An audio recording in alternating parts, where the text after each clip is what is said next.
12월 10일 대림 제2주일 마르코가 전한 거룩한 복음의 시작입니다. 하나님의 아드님 예수 그리스도의 복음의 시작. 이사야 예언자의 글에 보라, 내가 내 앞에 내 사자를 보내니 그가 너의 길을 닦아 놓으리라. 광야에서 외치는 이의 소리, 너희는 주님의 길을 마련하여라. 그분의 길을 곧게 내어라 하고 기록된 대로 세례자 요한이 광야에 나타나 죄의 용서를 위한 회개의 세례를 선포하였다. 그리하여 온 유다 지방 사람들과 예루살렘 주민들이 모두 그에게 나아가 자기 죄를 고백하며 요르단강에서 그에게 세례를 받았다. 요한은 낙타 트롯을 입고 허리에 가죽띠를 둘렀으며 메뚜기와 덜꿀을 먹고 살았다. 그리고 이렇게 선포하였다. 나보다 더 큰 능력을 지니신 분이 내 뒤에 오신다. 나는 몸을 굽혀 그분의 신발끈을 풀어드릴 자격조차 없다. 나는 너희에게 물로 세례를 주었지만 그분께서는 너희에게 성령으로 세례를 주실 것이다. 사랑하는 형제 자매 여러분, 오늘은 대림 제2주일입니다. 지난 주일 문지기처럼 깨어 지키라는 말씀으로 대림 시기를 시작하였습니다.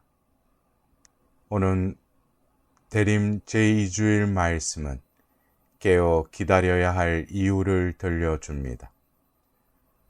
일독서에서는 나라가 망해 유배당한 유다인들에게 위로하여라, 나의 백성을 위로하여라, 주 하나님께서 권능을 떨치며 오신다라는 이사야서의 예언입니다. 노예로 사는 현실이 아무리 힘들더라도 주님께서 오시리니 기다리라는 위로의 예언입니다. 그런데 위로의 말씀 다음에 광야에 주님의 길을 닦아라, 우리 하나님을 위하여 사막의 길을 곧게 내어라 라는 권고가 이어집니다. 주님께서 오실 약속을 믿는다면 사막의 길을 내듯 힘을 다해 주님께서 오실 준비를 하라는 말씀입니다. 유배당한 처지는 아닐지라도 세상살이가 힘듭니다. 오늘 복음에서는 하나님의 아드님 예수 그리스도의 복음이 시작이라는 구절로 마르코 복음서가 시작됩니다. 하나님 아드님 예수 그리스도의 복음이라는 이 표현은 바로 세상을 통치하는 황제가 아니라 예수 그리스도께서 선언하는 의미심장한 표현입니다. 그 복음이 시작되었습니다. 여기서 사용한 시작이라는 단어는 태초에 하나님께서 세상을 만드시는 창세기에 등장한 단어로 창조의 의미를 지닙니다.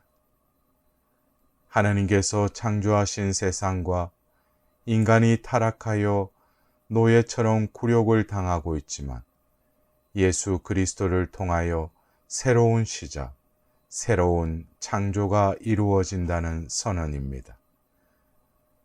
더욱이 이전의 로마 황제들은 거저 법령 공포를 통해 통치를 위해 평화를 선포만 하였지만 예수님께서는 구원의 말씀을 선포하신 동시에 실행하신 것입니다.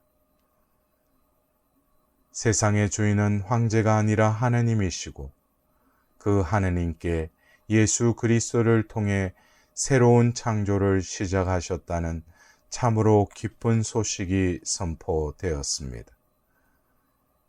이어서 마르코 복음서는 일독서 이사야서를 인용하여 너희는 주님의 길을 마련하여라, 그분의 길을 곧게 내어라 하고 기록된 대로 세례자 요한이 광야에 나타나 죄의 용서를 위한 회개의 세례를 선포하였다라고 전합니다.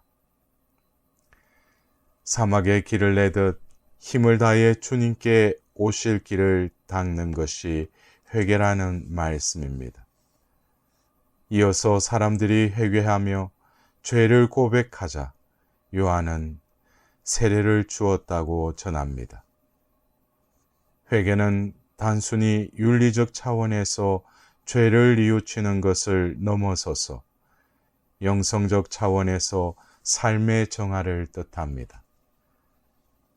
요한이 주님의 길을 준비하며 마치 물로 씻어내듯 요르단 강에서 물로 세례를 주는 장면은 이 정화를 상징합니다.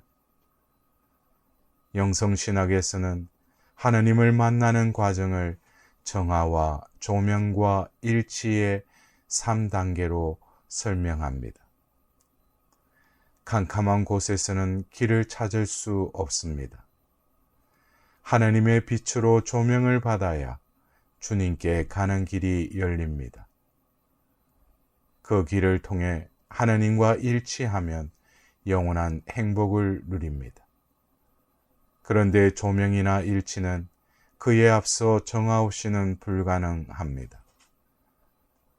정화의 단계는 하나님을 섬기는 길에 들어선 초심자들이 반드시 거쳐야 하는 과정입니다. 유리병에 흙탕물이 가득 찼는데 거기에 조명을 받아 빛을 담을 수 없습니다. 병에 담긴 흙탕물을 먼저 깨끗이 비우고 씻어 버린 연후에야 새로운 하나님의 빛을 받을 수 있는 것입니다. 그 비움이 정화입니다. 적지 않은 경우에 신앙인이 영적으로 진보하지 못하고 늘 제자리 그림만 하는 이유는 정화 없이 조명과 일치를 갈망하기 때문입니다. 이는 십자가 없는 부활은 없는 것입니다. 정화의 핵심은 자신을 비우는 것입니다. 즉, 정화의 길에서 우리가 버릴 것은 재산이나 소유물 등 물건 자체가 아니라 의존, 갈망, 집착, 소유욕입니다.